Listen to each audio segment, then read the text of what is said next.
So what I saw in the data when analyzing the data was really interesting to me. I did confirm my suspicion that there's definitely a lot more range in the amateur horses. You can see, so the minimum was 4 and the maximum was 18, whereas for the pro horses the minimum was 5 and the maximum was 11.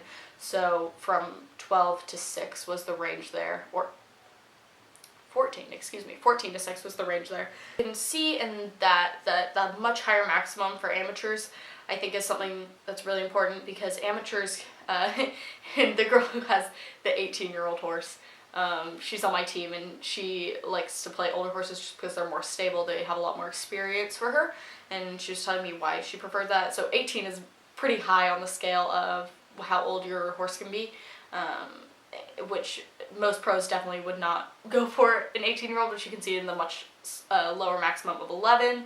And there's definitely, I think that's where you see more divide. Whereas on the younger side, so you have the minimum of 4 and then the minimum of 5, those are much closer together, because you really can't be playing horses until they're at the least 3. And so it didn't really surprise me that the minimums were pretty similar, but the maximums had more range.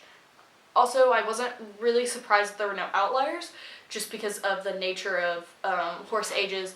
For polo, you can't really play outside of a certain range, so I think I would have been surprised if there had been outliers. For the amateur horses, the lower outlier was -3, and you obviously can't be playing a -3-year-old. So just things like that I saw that were just specific to really this data that you wouldn't really get either way. So now talking about the standard deviation in age. For the standard deviation for the amateur horses, you definitely see a much higher number. The 4.358 was the number, and that's in comparison to the one for the pro horses, which is only 1.957.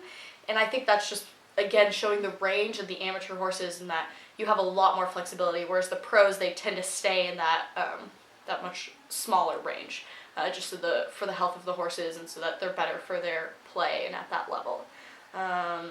So talking about the means, you have a much higher mean for the amateur horses, and I think that's just because the nature of a lot of amateurs, or some of the ones I talk to tend to prefer older horses, whereas for the pro horses it's 7.6, which is actually lower than I thought it might be. I thought it would still be closer to the 8 or 9 range. And 7.6 isn't low in particular, but it was just lower than I thought it might be. I thought it was interesting also that both of these means were pretty close to their medians, kind of lining up that way, and you can see that in the shape of both of them. Really is that both sets of data are they're pretty normal. The amateur data is a little skewed to the right, and so is the pros, but the amateurs you can see much more, especially on the side-by-side box plots.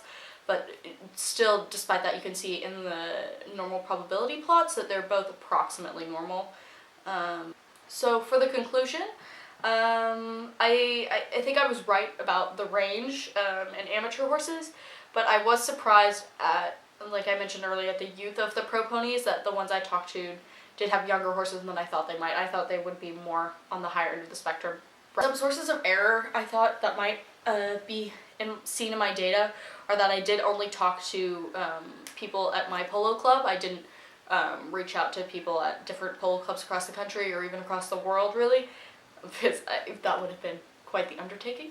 Say there was the selection bias there, just possibly because of that. Another source of error I think might be is that one of the amateur players I talked to, Bridget, that I mentioned earlier, who's playing the 18-year-old, it's not unheard of that you'll play an 18-year-old, but it is pretty rare. And so I think that's not really typical. I think that might have been a source of the skewedness of the amateur pony graph.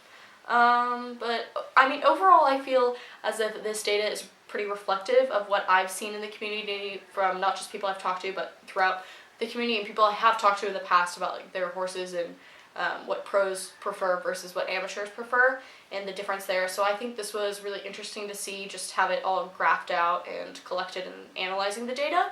I really think for looking at this data, the best representation is the 5-number summary, just because you can see the range really laid out there and what my goal was looking at this project.